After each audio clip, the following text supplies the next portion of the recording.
मुझे प्रोडक्ट भेजा और 1 महीने में मेरी एलर्जी ठीक हुई। तो फिर गुरुजी ने बार बार फोन किए, बोले कैसा है, मुझे झूठ क्यों बोले हम, फिर मैं ठीक हूँ, एलर्जी ठीक है।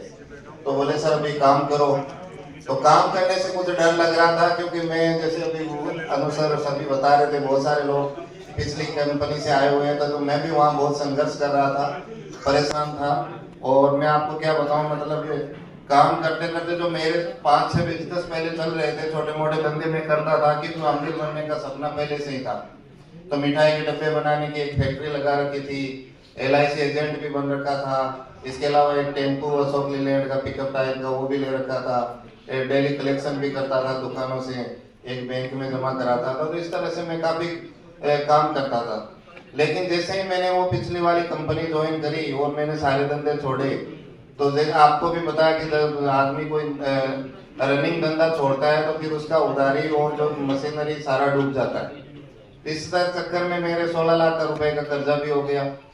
तो परेशान था, लेकिन क्या कर सकता था, छोड़ नहीं सकता था, लगा हुआ था। फिर गुरुजी से मुलाकात हुई, तो मुझे कंपनी ज्वाइन नहीं करनी थी AWPL, मुझे खाली पहले प्रोडक्ट देखना था। जब रिजल्ट आया तो फिर बात आई फॉलोअप की, तो मैं आपको बताना चाहूंगा कि दयाल जी गुरुजी, मूल जी सर और रामनिवास जी सर से सीखे कोई फॉलोअप सीखे तो 2 महीने तक लगातार इन्होंने मेरे रूम पर चक्कर लगाते ही रहे। मतलब एक दिन एक आए, एक दिन दूसरा है, फिर तीसरे दिन तीसरा है। तो लास्ट में 2 महीने बाद में मैंने इन सब के कहने पर और समझाने पर, क्योंकि परेशान तो था ही, तो काम चालू किया। आपको रियल बताऊं, आईडी क्रीम कराने के पैसे भी नहीं थे। और इन दोनों गुरुजी में, मतलब दयाल जी गुरुजी और जयसाराम जी गुरुजी में से किसने आईडी मेरी ग्रीन करवाई मुझे पता नहीं, मैंने पूछा भी नहीं। पूछा इसलिए नहीं कि ये नहीं बोल दे कि वो 27 SP वापस लौटाओ। तो रियल में आईडी 27 SP से ही ग्रीन है। और आप सबको मैं यही कहना चाहूंगा कि देखो, कोई भी मिले, कोई मेरे जैसा परेशान मिले, कोई गरीब आदमी मिले, तो कभी इतना फोर्स भी मत करना कि मतलब 100 SP के चक्कर में वो ज्वाइन होने से ही रह जाए। आज मैं आपके सामने बैठा हूँ, अब बात नेगेटिव है पॉजिटिव मुझे नहीं पता, लेकिन मैं 27 SP वाला ही हूँ और अभी डायमंड हूँ, और अभी भी आईडी 27 SP अपग्रेड नहीं करवाई है। नवंबर में रिक्वेस्ट करेंगे महागुरु जी से। तो ये इस तरह से मेरी शुरुआत हुई।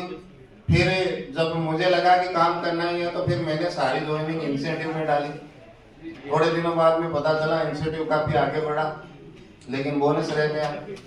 तो फिर गजाधर सर मेरे साथ मेरे बोनस में जुड़े हुए थे, तो हमने ऐसे विचार कर रहे थे और ये सोचा कि चलो इंसेंटिव के सारे लोग एक एरिया में रहेंगे, बोनस थोड़ा बाहर चलते हैं।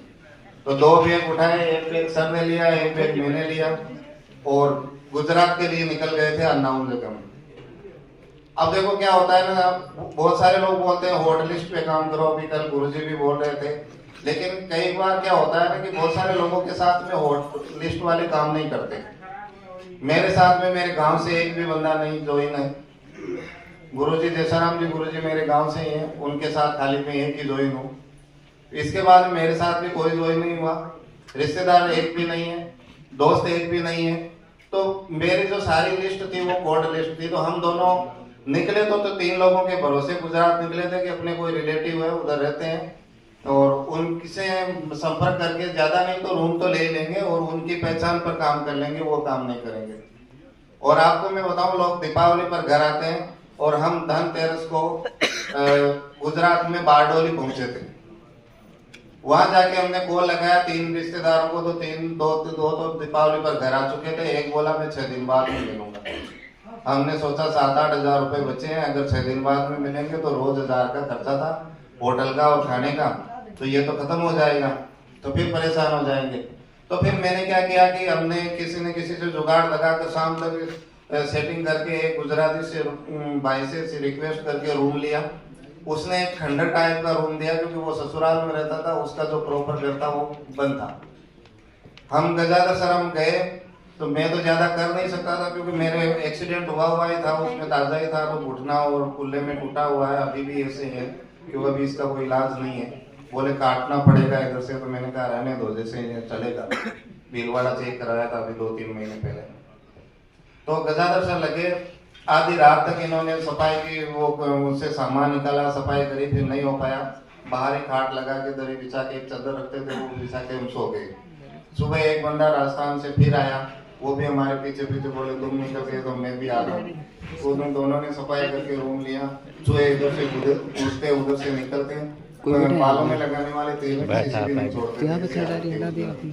1.5 महीने वहाँ रहे, फिर वहाँ से मामला नहीं बैठा तो फिर थोड़ा हम नजदीक आए, कड़ोदरा आए, फिर किम आए, यहाँ करंज में आए। इस तरह से करके 6 महीने तक हमें किसी ने एक ज्वाइनिंग नहीं, लगातार लगे रहे। कभी लास्ट स्टेज कभी कभी ये भी आ जाता था कि मतलब पैसा खाने के लिए और पेट्रोल के लिए भी नहीं होता था, तो हम गजादा सर और हम डेंटो लेके निकलते थे और MRP पे बेचते, और फिर वो 200-300 रुपए जो आ जाते तो फिर 2-3 दिन और चला लेते, क्योंकि बहुत शर्म आती थी।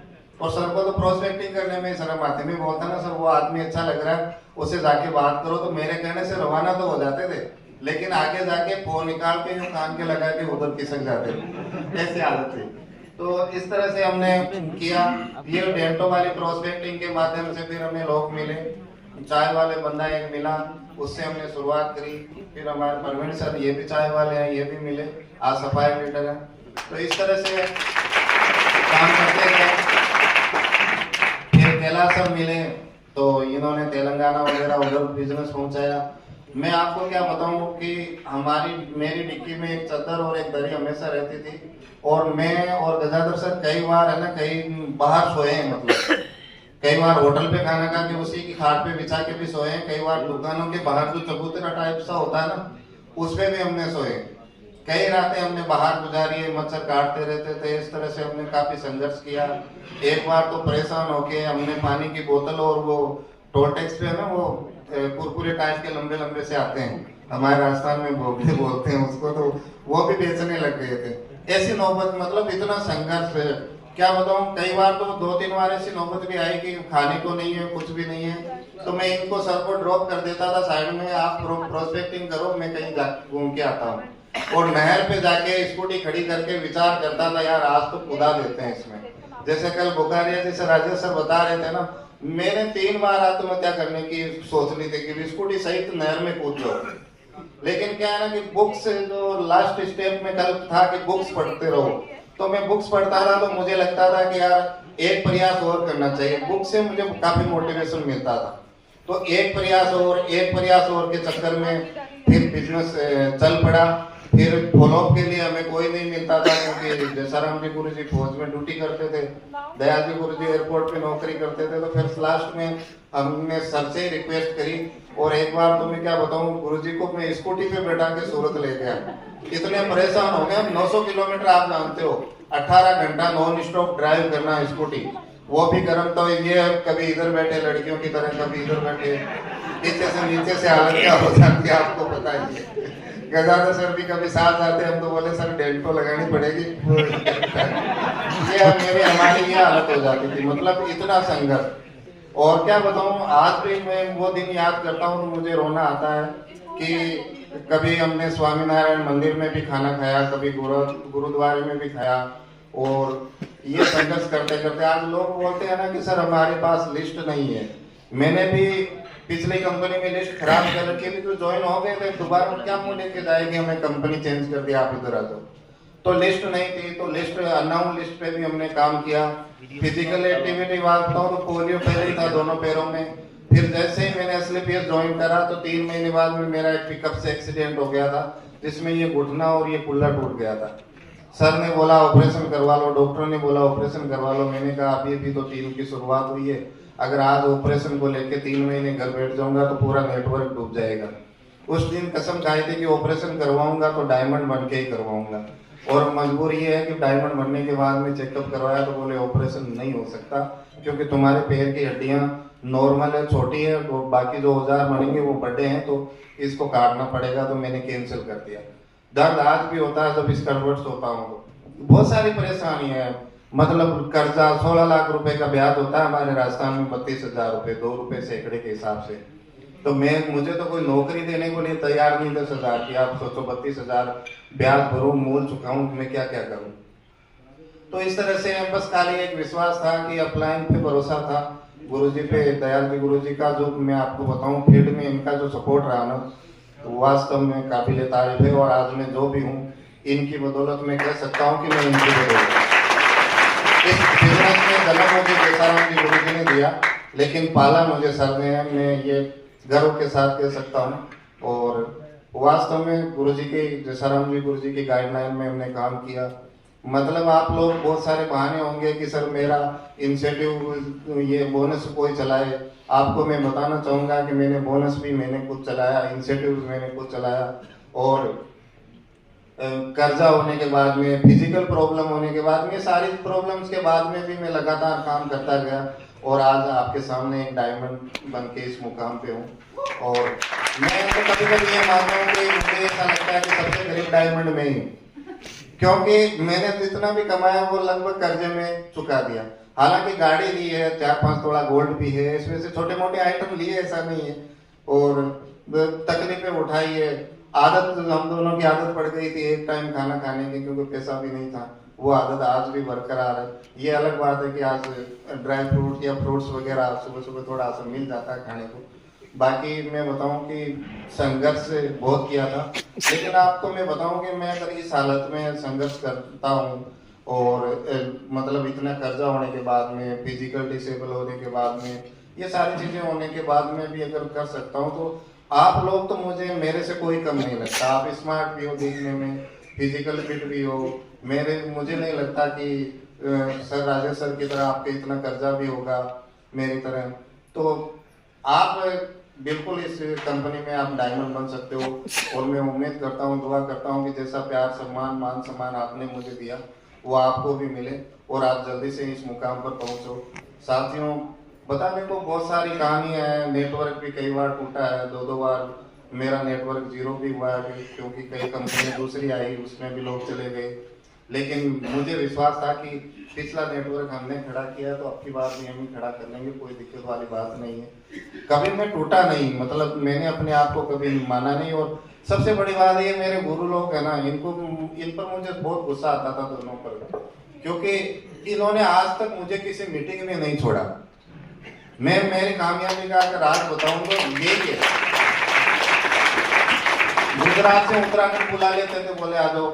स्कूटी से उत्तराखंड गया हूँ सर्दियों के कोहरे के दिनों में। मैं कहता यार इन लोगों को दया नहीं आती, बराबर वालों की, ये 2 पैरों वालों की तुलना करते हैं मुझसे। जेब में पैसा नहीं, दूरी देखो आप कितनी है, कि सूरत और उत्तराखंड की दूरी कितनी है। आगरा में कई बार स्कूटी से ट्रेनिंग लेने आ गया, या मतलब दिल्ली, हर जगह मतलब मैं पहुंचा हूँ। और उस टाइम मुझे गुस्सा आता था कि ना तो जेब में पैसा है, ना हो रहा है, क्या अप्लाई में, मतलब बुला लेते हैं आ जाओ। लेकिन इनका एक जवाब होता था, सर कोई तकलीफ होता, आप रास्ते में कोई तकलीफ होता आप हमें बताना। और विश्वास था कि गुरुओं पर जब आप बोलते हैं ना, मेरी श्रद्धा इन दोनों पर बहुत अच्छी थी। मैं जब बोल दिया तो मैंने कभी लॉजिक न कहा। एक बार पूछता था, गुरुजी नहीं चलेगा क्या, अगर नहीं आऊं तो नहीं चलेगा। बोले सर देख लो, और मुझे पता है देख लेने का मतलब क्या होता है, आपको भी पता है। तो आप सभी को बहुत बहुत धन्यवाद। मैं यही कहूँगा कि ड्रॉप मत करना, लोगों के बैकग्राउंड मत आना, क्योंकि लिस्ट मेरे पास भी लोग जो ही नहीं थे, अननाउन कोड लिस्ट पे उन लोगों ने काम करके इस मुकाम पे पहुंचे हैं। तो आपको मेरे से बहुत अच्छे हो, आप जल्दी डायमंड बनोगे, ये मैं कह सकता हूँ। जो समय मुझे लगा ना वो आप लोगों को नहीं लगेगा, क्योंकि 18 प्रोडक्ट थे, 18 प्रोडक्ट से हमारी शुरुआत हुई थी, आज सैकड़ों प्रोडक्ट हैं, तो कोई दिक्कत नहीं है। Thank you so much, thank you Mahagurudev Sanjeev sir कि आज ये कंपनी ना होती है, आज मैं इस स्टेज पर तो थोड़ा आदमी दुनिया में भी नहीं होता। तो thank you so much, thank you, wish you all the best and go brand FSL.